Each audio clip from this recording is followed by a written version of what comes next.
Welcome to this explainer. Right off the bat, I want you to picture a movie scene with me. Imagine a highly dedicated medic running frantically through a crumbling, burning city.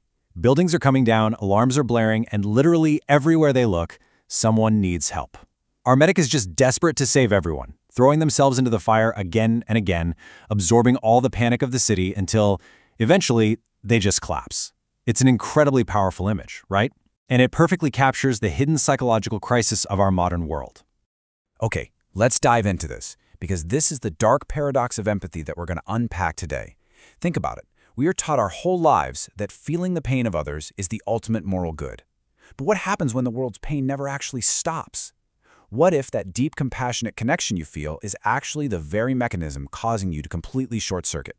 So, to really understand why this is happening, we first have to look at our setting, that crumbling city I just mentioned. Sociologist Edgar Morin coined a brilliant term for this, a polycrisis.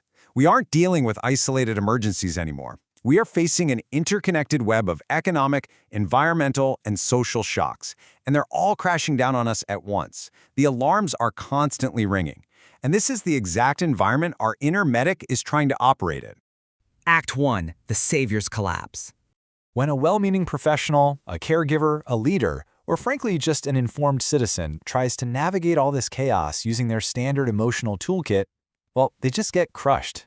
And it's not a lack of willpower, guys, it is a systematic overload.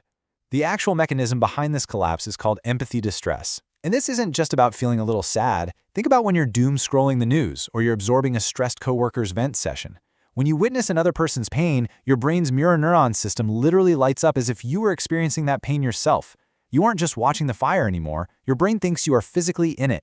Without boundaries, you're engaging in emotional merging. In this state of chronic, agonizing stress, it leads straight to biological burnout. You stop being a helper, and unfortunately, you become a casualty. Act 2. The paradox of empathy. Now here is the real plot twist in our psychological drama. That desperate, well-intentioned need to fix everything, it's actually the medic's biggest liability. It's the exact thing causing massive neural network overloads. Yale psychologist Paul Bloom argues that empathy is essentially a dangerously narrow spotlight.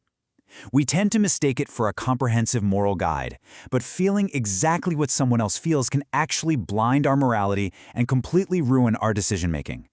Bloom's research breaks down exactly why this happens, and he identifies 5 fatal flaws.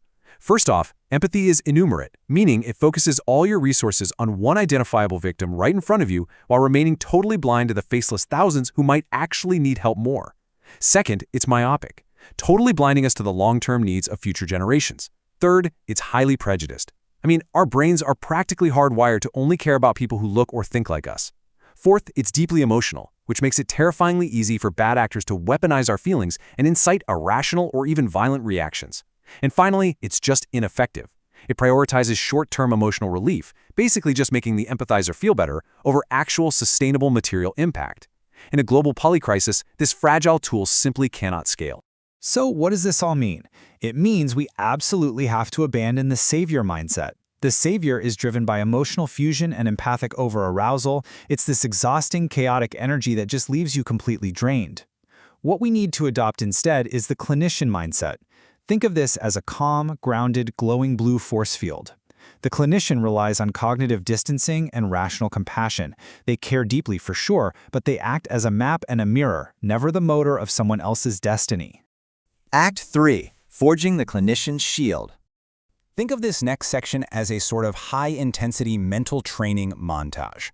We are shifting from just identifying our vulnerabilities to actually forging unbreakable psychological armor.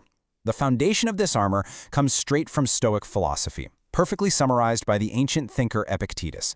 It's not things that upset us, but rather our opinions about things. Modern psychology uses the metaphor of colored spectacles for this. If you put on red glasses, the world looks red, right? But the world isn't actually red, it's just your glasses. Recognizing that your immediate emotional reaction is just a lens and not objective reality is the crucial first step to taking those glasses off. The absolute core psychological tool of our shield is cognitive distancing.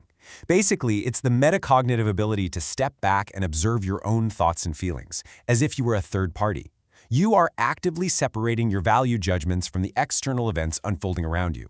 And when you do this, you stop fusing with the chaos. You literally activate the clinician's shield. Now, to make this actually practical, you need a tactical protocol for radical resilience. It starts with a diagnostic audit, which is catching yourself in that exact moment you start emotionally merging with a tragic news story or a stressed colleague. Then, stoic immunization, mentally rehearsing worst-case scenarios so they lose their shock value.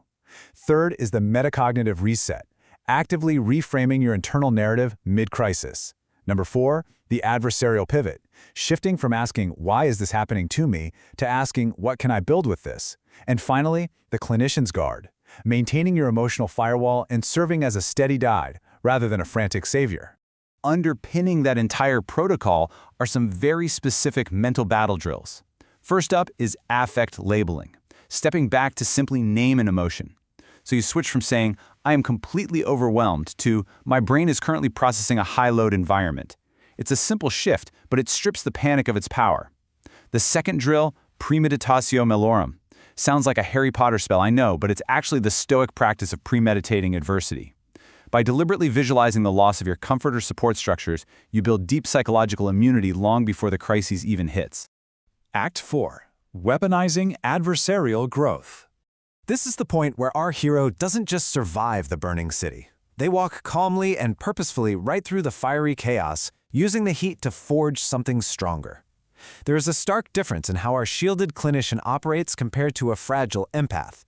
Empathetic decision-making is incentivized by relatability and emotional impact, and it's heavily biased toward our in-groups. Rational compassion, on the other hand, relies on objective duty and material impact. It looks at the collective statistical majority to ensure long-term sustainability. Depersonalized logic isn't cold, guys. It is the ultimate tool for serving the greatest good without burning yourself alive in the process. So, the really crucial point here brings us to a concept popularized by Nassim Taleb, anti-fragility. Resilience is just bouncing back to where you were, but anti-fragility? That means you actually become stronger, smarter, and more capable because of stress and volatility. Think of the mythical Hydra, growing 2 heads for everyone that gets cut off. The goal isn't just to endure the polycrisis. The goal is to feed off its chaotic energy to elevate your own functioning. But, we have to be totally honest with ourselves about what growth actually looks like. We must separate illusory growth, which is honestly just toxic positivity, masking the trauma with forced optimism or getting stuck in "why me" narratives, from true constructive growth. Constructive growth is a behavioral rebirth. It's a permanent philosophical change where you actually use the dirt of adversity to plant something entirely new. Let's see how this all builds to the ultimate cognitive skill, tactical metacognition, which is literally the ability to think about your own thinking while under the influence of extreme dread or systemic chaos. It's exactly what elite military leaders and top-tier first responders use. It prevents the brain from entering that emotional overload we talked about. By mastering this, you stop being a victim of the external environment and you become the absolute master of your internal operating system. Because ultimately, just like the Stoics teach us, pain is inevitable, but suffering is optional. Research on Olympic champions and elite performers shows they actually possess what's called the aesthetics of suffering. They do not view pain as a hurdle, they weaponize it. They view it as the exact drive and fuel required for their peak performance. The fire isn't in their way, the fire is the way. And that leaves us with one final absolutely critical question. As the alarms ring and the polycrisis deepens all around us, will you let the systemic chaos consume you by holding on to a fragile savior mindset, or will you drop the illusion, step into the fire as a stoic clinician, and use the chaos to forge your shield? The choice is entirely yours. Thank you so much for joining me on this explainer, and I'll catch you in the next one.